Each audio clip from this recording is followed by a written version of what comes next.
दिनै खोब गोजोनथाव मोनसे रादाब जे दिनै बिटिआर सुक्तिनि 3.1 दफानि जोहै बिटिआरनि सिमा बारायनाय बे बारायनायखौ जोंनि मानगोनां चिफ मिनिस्टार आसामनि डक्टर हिमन्त बिश्व शर्माया फोसावबाय आरो बे फोसावनाय बायदियैनो मोन 43 रेभिनिउ भिलेज आरो मोन 17 फरेस्ट भिलेजआ बेहाय पास बेसनि थाखाय सोसनजाबाय।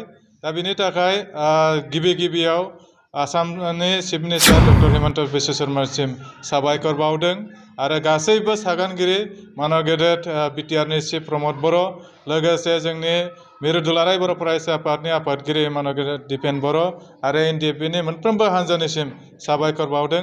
बेजों लोगोसे जे भारत हादरनि मानव गेदेर जे प्राइम मिनिस्टार नरेन्द्र मदि बिथांनिसिमबो अमित शाह नखर मन्त्रि बिथांनिसिमबो साबायखर बावबाय।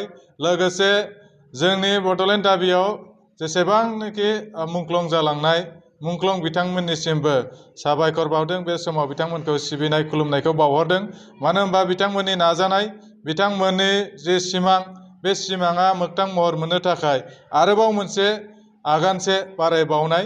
बे आगानसे हिसाबै जोङो दिनै सनितपुर गहपुरसिम बेवहाय सिमाखौ रोखा खालामनानै होबाय आसामनि चिफ मिनिस्टारा। बेजों लोगोसे जोंनि जिखिनि दाबि मोनसे दंमोन जे बड'फा उपेन्द्रनाथ ब्रह्मनि जोनोम सानखौ फरायसा सान हिसाबै आसामनि जे सरकारि बिफानाव फोसावनांगौ आरो बेखौ दिनै फोसावनानै होबाय।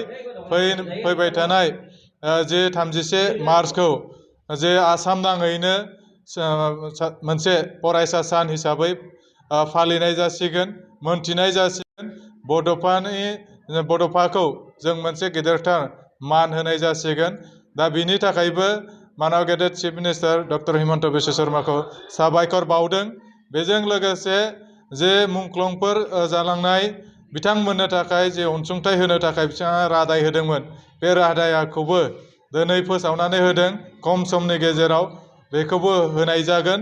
दा बिनि थाखायनो बाक्सा जिल्ला दुलाराय बर' फरायसा आफादनिफ्राय गासैनिसिमबो साबायखर बावदों, जाय बिथांमोना नारा नाथा नाजानायनि गेजेरजों जिउ दान होनानै नैबे बर' माहारिखौ फोजौनो थाखाय आरो लोगोसे बिटिआर रेकर्ड मोनफुंनायनि थाखाय जेसेबां खामानि मावबाय बिथांमोननिसिमबो साबायखर बावबाय।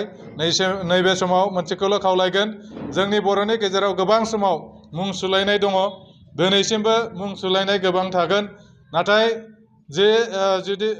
जिखिनि सरकारा लासैब्लाबो माखासे खामानिखौ मावबाय थादों आरो माखासे खामानिया जाफुंगोन। बे समाव जोङो गोसो हमथानानै नेनानै थानांगोन। दा बिथांमोनाबो जाहाथे नैबे समाव जाहाथे नारभास जाया, नैबे समाव जाहाथे मुं सुलायनाय जाया। हारिखौ जौगाहोनो थाखाय जोंनि मोनफ्रोमबो दाबिखौ मोनफुंनांगौनि थाखाय बयबो हेफाजाब होलायनानै जयै खामानि मावनांगौ।